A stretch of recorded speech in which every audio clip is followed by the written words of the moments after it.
Today, me, Puke here. Today we're going to be painting this. It's a giant flask I got from Goodwill for, I don't remember how much, but I painted it gold. I was going to draw some stuff on it, and it's been sitting in my project pile for probably a year or two. So we're going to paint that.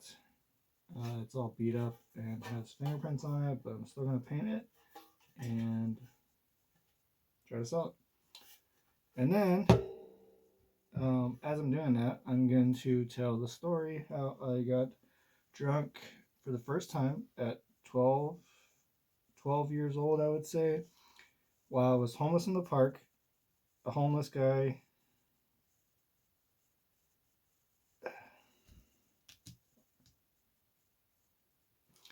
While I'm doing that, I'm going to tell the story how a homeless guy got me drunk for the first time at 12 years old while I was homeless in the park.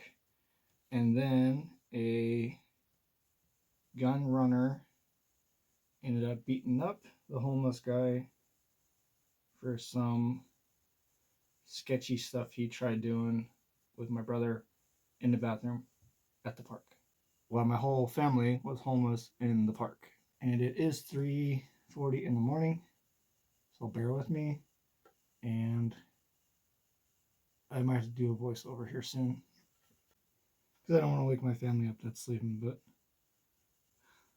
all right, so let me flip the camera to the overhead view and let's start this video. All right, so I was like 12 when all of this happened, if I remember correctly. You're talking like 23 years ago, but I have pretty good memory. I still see all of this in my head. Pretty sure I have photographic memory, just not the best at dates. So I'm gonna say I was like 12. Pretty sure. At the time, my family was homeless in the park. This was nothing new. Happened almost every month unless my mom managed to pull some kind of scheme off to get us housing for longer. And no, I don't blame her at all for any of this. She was raising 3 boys on her own and had lots of health problems. So what happened was my mom only got like $1,000 a month according to her. Normally we would stay in a hotel and then we would totally run out of money like halfway through the month. And then we would be homeless for like 2 weeks till she got paid the first of the month. Sometimes we'd be homeless for longer, up to like 3 months was the longest, I think. But this time it was only a few weeks until she got paid. So we were in this park. I'm a visual person myself, so I think it's important to show this. So this is in Phoenix, Arizona. This is the major street is Bethany Home and 17th Avenue. So we're at this park right here. And this says it's called Solano Park, which I swear it used to be called Christown Park, but I could be wrong. So this is the park. There's a Christown Mall right here, which is also called Spectrum Mall. It's just like a ghost town nowadays. When I was a kid, it was pretty, I don't want to say popular, but it wasn't as bad as it is. This right here, the Hobby Lobby used to be Costco, and this little alcove. We'd stay at this park in these little ottoman things right here. They were for like birthday parties.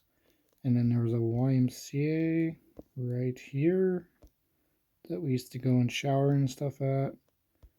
Let me go down to the street view. Alright, so this is the park. It never used to have that gate around it like that. These are the little red ottoman things. They were white back in the day, I'm pretty sure. And you can see now that it's just full of homeless people and drug addicts. When I was a kid, it wasn't that bad. There would be a few homeless people back here by the gate to the YMCA. Back here by the gate, they would kind of hide from the park rangers and stuff. My family was like the only homeless people that were like out in the open. Like I said, there was big concrete benches we'd sleep on, and then we'd have a giant stack of cats right here where this guy that looks like he's peeing is standing. We'd have a stack of pet carriers right there. And then the bathroom from the story is right there at the green roof, which has been remodeled. And like I said, this is a pretty bad neighborhood now. I haven't been over there in a long time. It looks like they're trying to fix it up. These apartments are all remodeled. They never looked like that. And I guess they just got a brand new skate park, which is right here. That wasn't there when I was a kid. And there used to be a baseball diamond right here. We used to play baseball at.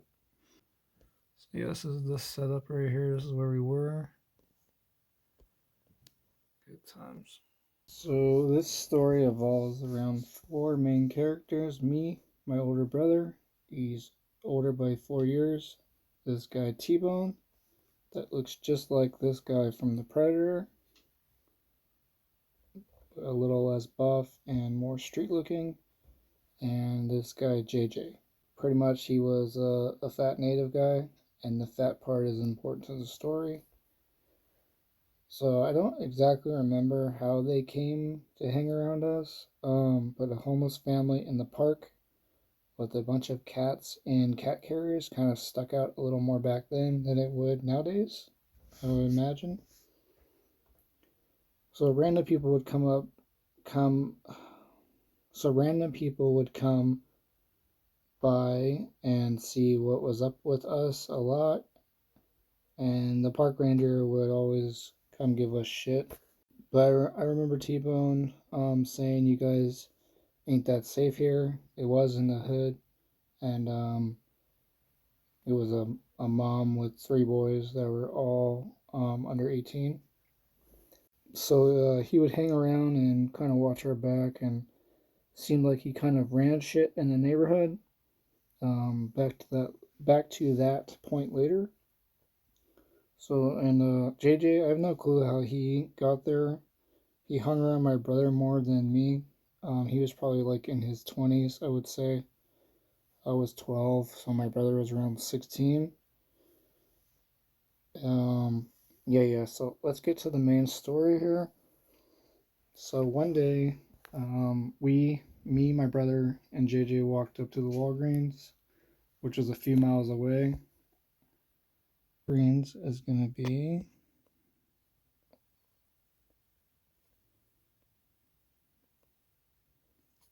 way over here. I don't think it's there anymore, but it used to be a Walgreens right here in this corner. The Walgreens or CVS, I can't remember. Me and my brother stayed outside. JJ goes in, comes out a few minutes later holding his stomach and rushes off. And we go up to him like, "What's wrong?" He laughs and says nothing. And then he pulls this bottle of vodka out from under his stomach and a Mad Dog 2020 from his pants. And we're like, "What the hell?" And somehow he found out the door alarm scanner can't read like the anti tag through his stomach. I don't know. Still on that one. Um, so he gets me and my brothers a drink. Don't remember exactly how. I know it was my first time drinking. I don't know about my brothers. But we start walking back towards the park, drinking along the way. Um, I'm drinking the Mad Dog 2020. It's the orange one. By the time we get by the time we get over there, I'm pretty tipsy already. I'm 12. And this is my first time drinking again. And then I don't know if we totally avoided my mom or what happened, but pretty much told her we're gonna go see a movie. I don't remember if he told her that or we told her that or what happened, but we walk across the street to the Costco. Um, this is kind of a weird Costco. The food court is outside of the Costco, like in the mall. So you don't even have to be a member to go eat at the food court, which is kind of crazy because I mean, the whole neighborhood would pretty much go eat there because it's so cheap. My mom used to personally go there and fill up ketchup bottles and stuff when I was younger. So, like I said before, it's in the ghetto. It's always packed in there. Um, but he goes up there and gets two free fruit drinks for us, and then fills them up with vodka. We drink all of that. We go see a movie. He pays for everything because we're broke, homeless kids. I don't know how he had money. I'm pretty sure he wasn't homeless. He was never dirty or anything like that. Um, but we go in the theater. He has this giant backpack on full of vodka, the Mad Dog 2020, and I'm pretty sure he hid the fruit drinks in it, or we drank them beforehand. Don't remember. Slightly remember us drinking in the theater, but I could be wrong on that. I have no idea what movie we saw. I don't remember anything about it. I blacked out. I remember no idea what movie we saw. I blacked out. Don't remember anything. Just remember my brother helped me walk back to the park, and my mom looking at us like, "What the fuck is going on?" Some time goes by. I start to sober up a little bit. My brother went to go to use the public bathroom at the park. JJ follows after. So the time between us getting back from the movie theater and like this incident in the bathroom is a little blurry. But I know T-Bone shows up a little bit after my brother and JJ walked off towards the bathroom. Um, I'm thinking my mom is starting to find out I drank. They're both looking at me like all crazy. A little bit goes by, and then my brother comes up fast, looking like weird. I would say my mom knew something wasn't right, like right away. She started asking him what was wrong, and then like he quietly told her that JJ did something or tried something. I still don't know what happened to this day with that. He never talked about it after this. She tells T-Bone, and then JJ comes walking up like nothing happened. Don't exactly remember what T-Bone said to him, but I know JJ tried to walk away, and T-Bone quickly grabbed him by like the handle on the backpack, on his backpack, and spun him around and started punching him in the face. I remember like the first hit, JJ's hat went flying off, and then his nose started bleeding pretty quickly after that. To the ground, T-Bone hit him a few more times, and then he helped TJ up, made him apologize, and told us I'm gonna go help him get cleaned up. I later found out he took him to the alley, beat him up some more, cleaned all the blood off of him, and left. I never saw JJ again after that, so I don't know exactly what happened besides what T-Bone told us. So after that, nothing really crazy happened in the park. T-Bone would come around and hang out with us every now and then. When we got out of the park, he left his address and told us to come visit. We did randomly one day. He was staying in this one story, pretty ran down house. Um, my mom, and my brother went up to the front door, and someone yelled from inside, "Go around." We walked around, and we walked around to the side like a garage type door, and I swear to God, it was like one of these, like you see in a movie, with the little window, and you gotta give them a password to go inside. The little metal like window thing opens, and the guy asks us who we're here to see, and we said T-Bone.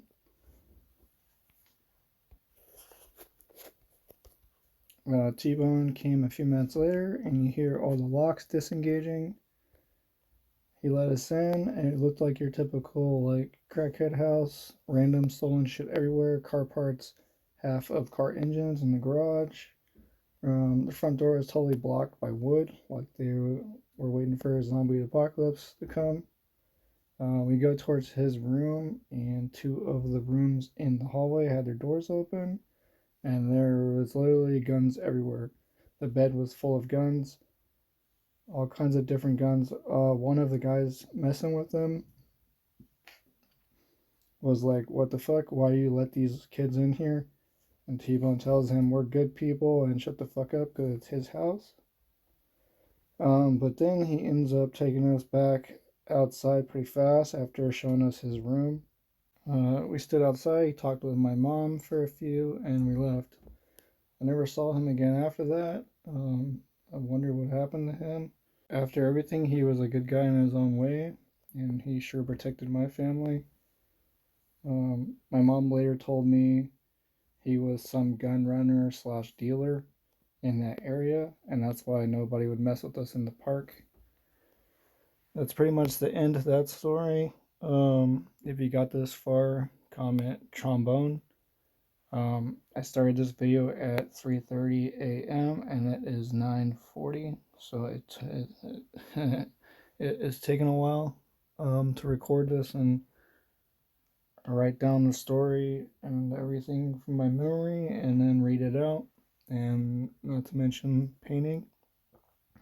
So if you got this far, I appreciate it. Um, these videos take forever, so yeah, and that's not even to mention editing. This is probably gonna take another 2 to 3 hours to edit. So, show your support, like, comment, and subscribe. I would really appreciate it. Getting these stories out after 20 plus years is something I wanted to do for a long time. Hopefully, people enjoy it. Get something positive from it. All right, so that was the story. This is the finished piece. My little drunk cat. Hopefully that's in focus. I did a lot of extra detail and stuff on this one. And then I added this on the back off of camera. This is kind of a last minute thing I didn't really plan. This quote I got off of Google. It said unknown, so I don't know who this is from, if it's from anyone. Yep, this is the finished piece. It'll be for sale by the time this video comes out. If you're interested, let me know. And that's it for today. Thanks for watching. These videos take forever, so if you made it this far, comment trombone.